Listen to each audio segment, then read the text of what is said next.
Dead Account is getting an anime this year, but is the manga itself worth reading? By the end of this video, you'll know if it's worth your time or not. If you've been here before, I appreciate you coming back. But if you're new here, what I like to do is go over mangas and anime and help you decide if it's worth your time. Because if you're anything like me, you probably work full time or you're just so busy, you don't got time for everything. Now in this video today, we'll be going over the good stuff, the bad stuff, and at the end, the verdict, is it worth your time? Let's just get into it. What is Dead Account about? It's basically about this dude, Auringo. He is an online streamer and he's just a troll, just a super troll. I guess they call them flame baiters out there, but over here, I would just call him a douchebag. And he just makes money basically by trolling people. Now, the thing is, people don't know that he's making all this money and spending it on his sister because she's sick in the hospital and he's the one that's actually paying her bills. Now, without any spoilers, he basically gets wrapped up in this exorcism war. So it's going to be basically exorcists versus demons. But what makes this a little different is that it kind of has a modern twist. So what's good about the manga? Well, for one, I think it has a pretty unique power system. Now, earlier I said it was a modern twist. It had some kind of a modern twist. By that I meant that exorcists, they channel their online presence and their online personality into their digital superpower. Now, I thought that's kind of cool because pretty much everywhere you go, anybody and everybody got some kind of smartphone in their pocket. So almost everybody has some kind of social media account. Now, this kind of reminded me of Fire Force, where pretty much your abilities line up with your personality. And I thought that it's kind of a cool metaphor how the internet shapes sort of your online persona and identity, and that can be reflected by your powers. Now, another thing cool about this manga is that, like I said earlier, it's pretty relatable. I mean, nowadays you got people that are just trolling.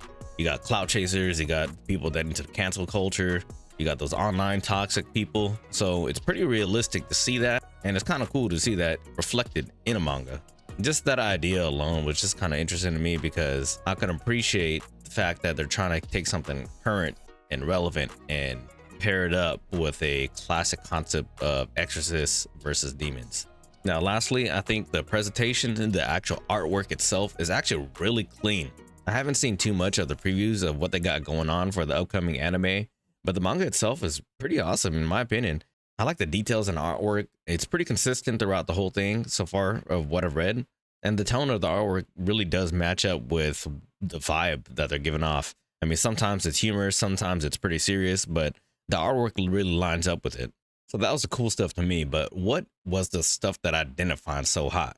Now, for one, the MC, he looks just too much like Asta from Black Clover, in my opinion. I mean, just look at this. You see the headband, you see kind of like the little overcoat thing. Like, man, tell me he doesn't look like Asta. He does, right? I mean, it's cool to have some inspiration and whatnot, but to me, it just looks like this is his twin skinny brother.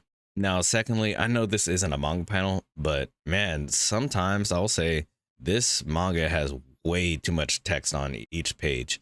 I mean, I get the whole idea of sometimes you got to do some world building. There's got to be a lot of dialogue, a lot of text, but sometimes it's just too much, even in some action scenes where you just want to appreciate the artwork and you want to appreciate the battle, but it's kind of hard when you got so much text on the screen. And if you're wondering why I keep saying the screen, it's because this is where I'm reading it. I'm reading it on the Kmanga app, which I believe it's free to read there. The Kmanga app is basically from Kodansha. It's just their online platform for reading. I'm just reading it on a smartphone, but I think you could read it on a browser too. Now, lastly, the thing that I don't think they've really hit on yet, and granted, this is a little bit of a preliminary review, I just think there's kind of unclear stakes. Most of the time, when it comes to especially a shonen manga, you know what's at play, you know what's at hand, and you know what's going to happen, or not necessarily what's going to happen, but you kind of know what is at stake. It's not super clear yet to me, like what the grand scheme is. I don't know if it's a type of thing where they want to build up to it over a long period of time and kind of explore things, but to be honest, to me, it is low-key monotonous in terms of how they're going about it. So what's the verdict? Is Dead Account actually worth reading? Is it worth spending some time on? I'll say this. The concept is interesting. The power system is actually pretty unique, but I just can't get too excited to read this from week to week. For me, I'd say this is a manga that you should just pick up on your downtime. Read this one in between some other ones that you're really interested in. Is it still worth it? Maybe. Give it 10 chapters or so. But if it's up to me, I'd say pick this up and read on your downtime. All right, y'all, that's all I got for today. Let me know if there's any mangas that you want me to cover, and I'll try to hit them in the future. Peace.